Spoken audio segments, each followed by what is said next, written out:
काँग्रेस तुम्हाला आता परिपूर्ण 100% साथ देईल का? समजा जर तुमची युती झाली. आता हे ज्याच्या त्याच्या नैतिकतेचा प्रश्न आहे. तुम्ही अतिशय महत्वाचा आणि खूप चांगला प्रश्न विचारलाय की आतापर्यंत ज्या ज्या वेळेला आणि ज्या कुठल्या पक्षासोबत वंचितने किंवा आमचं पूर्वीचं भारिप बहुजन महासंघाने युती आघाडी केली, अतिशय प्रामाणिकपणे बाळासाहेबांच्या शब्दावरती आमचा प्रत्येक मतदार हा प्रामाणिकपणे सकाळी जाऊन मतदान टाकून येतो. तो वाट नाही बघत मला गाडी येईल का, कोणी पैसे द्यायला येईल का.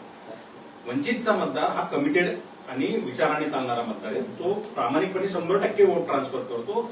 आमची अपेक्षा तीच आहे युती आघाडीमध्ये की त्याच पद्धतीनं सहकारी पक्षाचं सुद्धा मतदान हे आमच्या उमेदवारांना ट्रान्सफर व्हावं आणि त्यातून दोन्ही पक्षाचे उमेदवार हे चांगल्या बहुमतानं निवडून यावे. यावरती पण चर्चा झाली कारण की तुम्हाला सांगावं लागणार त्यांच्या मुख्य नेत्यांना. तुम्हाला सांगायचं करताना वन वे नाही करत. नाही सभा पण होतील ना, सभेत सांगावं लागेल. आपण बोलत होतो तुमच्या वेगळा विचार होता. यावर चर्चा झाली का तुमची? अर्थातच ह्या गोष्टींवरती एकमत होऊनच आपण पुढे जातो की त्यांचं वोट आमच्या उमेदवाराला ट्रान्सफर होईल, आमचं वोट त्यांना ट्रान्सफर होईल. आमच्या बाबतीत तर ते ओपनली सगळ्यांना माहिती आणि रिझल्ट आम्ही तुम्ही एकीकडे म्हणताय की आमची युतीची चर्चा सकारात्मक सुरू आहे, मात्र एकीकडे चर्चा सुरू असताना दुसरीकडे तुमचे प्रमुख नेते काँग्रेसच्या विरोधात भाष्य करताना दिसत आहेत पत्रकार परिषदेमध्ये की काँग्रेस बद्दल आम्हाला तोंड उघडायला लावू नका, आम्ही जर तोंड उघडलं तर देशात जागा उरणार नाही तोंड दाखवायला. तर सोलापूरच्या पत्रकार परिषदेमध्ये आदरणीय नेते बाळासाहेब आंबेडकरांनी हे वक्तव्य केलं होतं आणि अशा पद्धतीची वक्तव्य ही एकमेकांच्या संदर्भात असलेल्या भूमिकांमधून त्याच्या पक्षाचे नेते करत असतात. त्या पद्धतीने त्यांनी ते केलेले. काँग्रेसच्या बाबतीत आमची भूमिका बिलकुल लपून राहिलेली नाहीये, आजही नाहीये, कालही नव्हती, उद्याही नसणार आहे. जे आहे ती उघड भूमिका आहे. बाळासाहेब हे ओठात एक आणि पोटात एक असे नेते नाहीये. जे असतं ते स्पष्ट सडेतोडपणे भूमिका मांडतात. त्या भूमिका मांडल्यानंतरही काँग्रेस आणि आम्ही जर एकत्र येत असू याचा अर्थ काही गोष्टींवरती आमचं एकमत आहे, आमचं सूप जुळलेलं आहे, चांगल्या पद्धतीनं स्मूथली चर्चा पुढे जाते आणि राजकीय पक्षांमध्ये एकमेकांवर टीका टिप्पणी ही कायम सुरूच असते. त्यामुळे त्याचा आता काही भाऊ करण्याचा किंवा त्यांनी केलेला मला दिसत नाही कुठे त्या गोष्टीचा भाऊ. या गोष्टी अतिशय सकारात्मक दृष्टीने पुढे जात आहेत. लवकरच मला वाटतं त्याच्यावरती सकारात्मक तोडगा निघेल.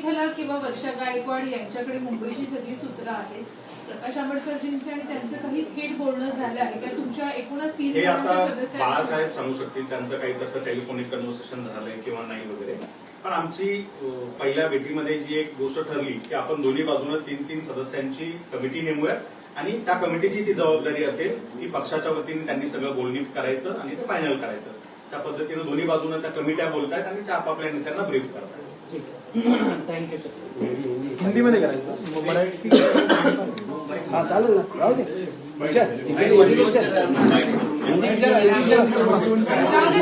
सर एक बार हिंदी मराठीचं